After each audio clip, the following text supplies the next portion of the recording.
College की कुछ friends Friday night party enjoy करने का प्लान बनाती हैं। यह एक खुशगवार दिन होता है। सुबह की ठंडी और ताजा हवा चल रही होती है।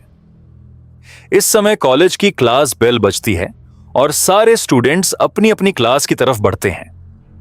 इनमें रेन, कैटी, हैली और क्लो दास गहरी दोस्त होती है। रास्ते में उनके बॉयफ्रेंड मिल जाते हैं। वह अपनी अलग से फ्राइडे नाइट एंजॉय करने का सोच रहे होते हैं, मगर उनका प्लान हॉरर नाइट का होता है। हैली और उसकी छोटी बहन लिजी अपने पेरेंट्स के साथ डिनर कर रही होती हैं। रात बहुत गहरी होती है। यह उनके लिए गुजरे दिन की बातें करने का समय भी होता है। सब खुश होते हैं। छोटी बहन लिजी भी उनके साथ पार्टी एंजॉय करने के लिए तैयार होती है, मगर हैली उसे इनकार कर देती है।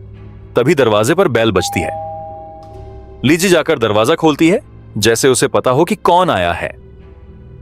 यह व्रेन होती है जो हैली को पार्टी के लिए लेने आती है। लिजी पूछती है कि क्या वह भी उनके साथ जा सकती है, मगर हैली की तरह व्रेन भी उसे इनकार कर देती है। वह कहती है कि आज नहीं, माने अगली बार तुम्हें जरूर लेकर जाएंगे। वह अभी इस पार्टी के लिए छोटी होती है। हैली आती है और वह दोनों प्लान के मुताबिक कैटी के घर पहुंच जाती है। कैटी कहती है कि इसके पिता सो रहे हैं, इसीलिए शोर मत करना और चुपचाप अंदर आ जाओ। जबकि बाकी दोनों फ्रेंड्स पहले से आ चुकी होती हैं। चारों फ्रेंड्स का मूड अच्छा होता है। सब एंजॉय कर रही होती हैं। तभी छत पर किसी के चलने की आवाज आती है। उन्हें लगता है कि शायद कैटी के पिता उठ गए हैं और शराब की बोतल ढूंढ रहे हैं। वह फिर से बातों में मसरूफेन हो जाती है। तभी एक दोस्त पूछती है कि आज तो उनके बॉयफ्रेंड भी फ्राइडे पार्टी एंजॉय कर रहे होंगे। उनका प्लान हॉरर फ्राइडे नाइट का होता है, जिसमें वह स्लेंडर मैन से बातें करने का प्रोग्राम होता है। तभी क्लोई अपने मोबाइल फोन से स्लेंडर मैन के बारे में आर्टिकल निकालकर पढ़ती है। इस आर्टिकल में लिखा होता है कि स्लेंडर मैन रूप बदलने वाला इंसान है, जो बच्चों और टीनेजर्स को अपने वश में कर लेता है और अपने साथ ले जाता है। मगर कोई इसके बारे में रियलिटी नहीं जानता, क्योंकि जिनको वह छोड़ दे वह या तो मर जाते हैं या पागल हो जाते हैं। बस इसके चेहरे को नहीं देखना। जो भी उसे फेस टू फेस देख ले, बस समझो वह गायब। पहले तो वह सब डर रही होती हैं। फिर इसी मोबाइल पर स्लेंडर मैन को बुलाने के लिए उन्हें इंस्ट्रक्शंस मिलती हैं, जिसमें लिखा होता है कि जिसे भी 3 बेल सुनाई देंगी उसे इसका इनविटेशन है। वह अपनी आंखें बंद कर लें। फिर दूसरी बेल का इंतजार करो और जैसे ही तीसरी बेल सुनाई दे, फिर अपनी आंखें खोल लो। ये इंस्ट्रक्शंस बहुत ही चिंताजनक और खौफनाक थीं। सबके दिल डर गए, मगर एंजॉय करने के लिए उन्हें यह एक अच्छी गेम लगी। फौरन बाद बाहर तेज हवा चलने लगती है। वह और डर जाती हैं। फिर उन चारों को बेल्स की आवाज आती है। वह सब आंखें बंद कर लेती हैं। अजीब से ख्याल आते हैं और तीसरी बेल पर आंखें खोलती हैं तो सामने पड़े लैपटॉप पर अजीब से सिंबल्स बनना शुरू हो जाते हैं। फिर सब कुछ थम जाता है। उन्हें वो ये सब मजाक लगता है और सब हंसी में उड़ा देती हैं। यहां से डायरेक्ट 1 हफ्ते बाद का सीन दिखाते हैं, जहां एक दोस्त को डरावने सपने आते हैं। फिर कुछ दिन बाद वह अपने कॉलेज की तरफ से एक ट्रिप पर जाती है, जहां पर जाने से पहले कैटी को जंगल में कुछ अजीब नजर आता है। वह बिल्कुल स्टिल और साइलेंट जंगल में दरख्तों की तरफ देख रही होती है, जैसे कोई उन्हें घूर रहा हो। थोड़ी दूर जाकर बाकी फ्रेंड्स पीछे देखती हैं तो उन्हें कैटी अपने साथ नजर नहीं आती। इसी तरह पुलिस भी वहां पहुंच जाती है और कैटी की तलाश की जाती है, मगर कुछ नहीं मिलता। दिन बीत जाते हैं। हैली अपनी छोटी बहन लिजी के साथ घर पर अकेली होती है। तभी उन्हें दरवाजे पर किसी की आहट सुनाई देती है। कोई चुपके से उनके घर में आ जाता है। यह उनके मिसिंग दोस्त कैटी के पिता होते हैं, जो शराब के नशे में उनसे अपनी बेटी कैटी के बारे में जानने के लिए आता है। लिजी पुलिस को कॉल करती है। इससे पहले कि कैटी का पिता कुछ नुकसान करता, एक पुलिस उसे पकड़कर ले जाती है। फिर वह तीनों फ्रेंड्स कैटी के घर जाकर सर्च करने का सोचती हैं। उन्हें लगता है कि कैटी के नशेड़ी पिता ने उसे घर में छुपाया हुआ है। रात की तारीकी में वह चल पड़ती है। व्रेन घर की बेल बजाती है, जबकि बाकी दोनों फ्रेंड्स चुपके से पीछे के दरवाजे से घर में एंटर हो जाती हैं और फिर तीनों फ्रेंड्स चुपके से उसके कमरे की तलाशी लेती हैं। वहां पर उन्हें अजीब तरह की ड्राइंग्स मिलती हैं जो शायद कैटी ने बनाई होती हैं, जो कि स्लेंडर मैन की ड्राइंग्स होती हैं।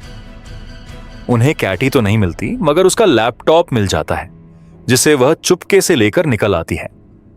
अब वह लैपटॉप को सर्च करती है और देखती हैं कि कैटी के बचपन की वीडियोस इस लैपटॉप में सेव होती हैं। फिर जिस रात कैटी गायब होती है, उसी रात की वीडियो रिकॉर्डिंग्स मिल जाती हैं। शायद कैटी ने गायब होने से पहले बनाई हो। वह यह देखकर और डर जाती हैं कि इस वीडियो में उन्हें ऑन द बैकग्राउंड में एक शैडो नजर आता है जो शायद स्लेंडर मैन का होता है।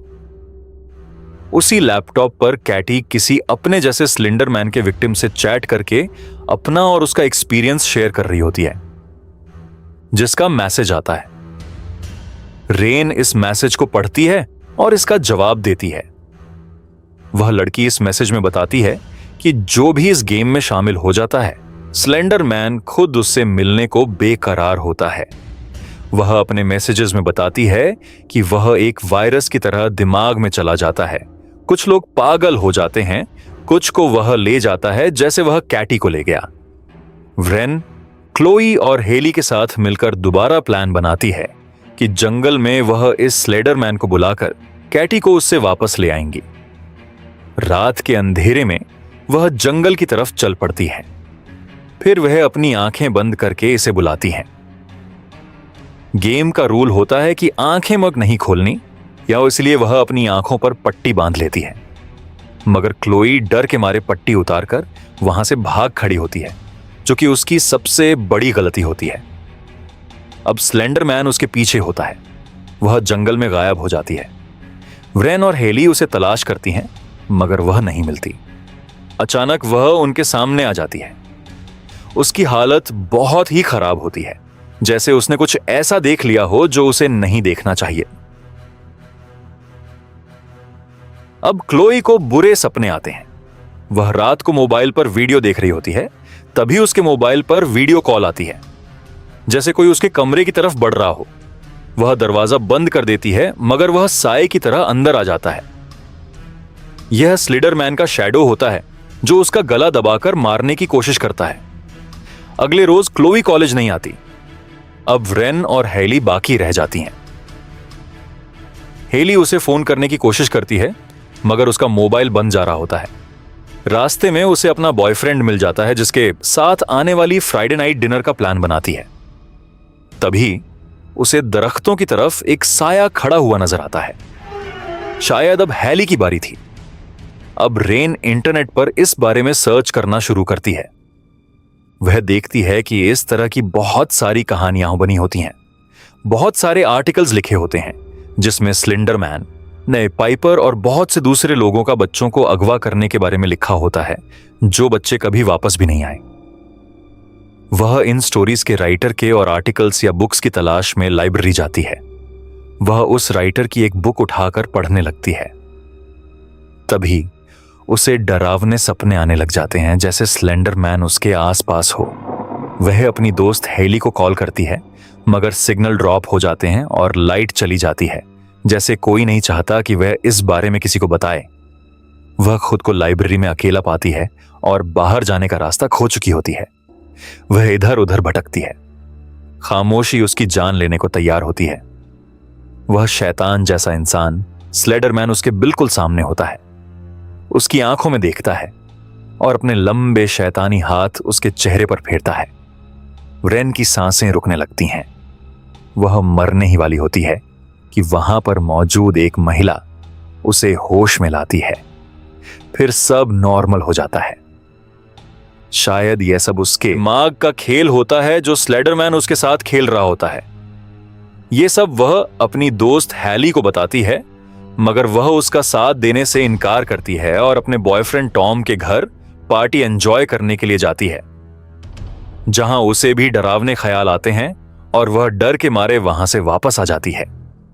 रात हुई लड़ाई की वजह से अगले रोज हेली और रेन एक दूसरे से बात नहीं करती और यही हाल टॉम का भी होता है। शायद टॉम के साथ कुछ बहुत बुरा हुआ था। उसके बाजू पर भी स्लेंडरमैन के हाथ का निशान बना हुआ था। हेली उसे देखकर और खौफजदा हो जाती है। शाम के समय हेली की छोटी बहन लाइजी की तबीयत खराब हो जाती है, जैसे उसे भी स्लेंडरमैन ने काबू कर लिया हो। मगर हेली यह सोचती है कि वह तो इस गेम में शामिल ही नहीं थी। हॉस्पिटल जाते समय लाइजी अपनी बहन को बताती है कि उसने स्लेंडरमैन को देखा है, उसका कोई चेहरा नहीं है। फिर वह अपनी छोटी बहन का लैपटॉप चेक करती है, जहां वह स्लेंडरमैन की वीडियोस देखकर परेशान हो जाती है और साथ ही उसे पता चलता है कि जब कल रात वह टॉम के साथ थी तो उसकी फ्रेंड रेन उसकी छोटी बहन को लेकर जंगल में चली गई थी ताकि अपनी गुमशुदा दोस्तों को तलाश कर सके, जहां उसकी बॉडी पर भी स्लेंडरमैन ने कब्जा कर लिया होता है। गुस्से में वह अपनी दोस्त रैन के घर जाती है, जहां दीवारों पर वह अजीब किस्म की ड्राइंग्स देखती है। वह देखती है कि उसकी दोस्त विंडो से छलांग लगाने वाली होती है। तभी वह उसे पीछे खींच लेती है और उसकी जान बचाती है।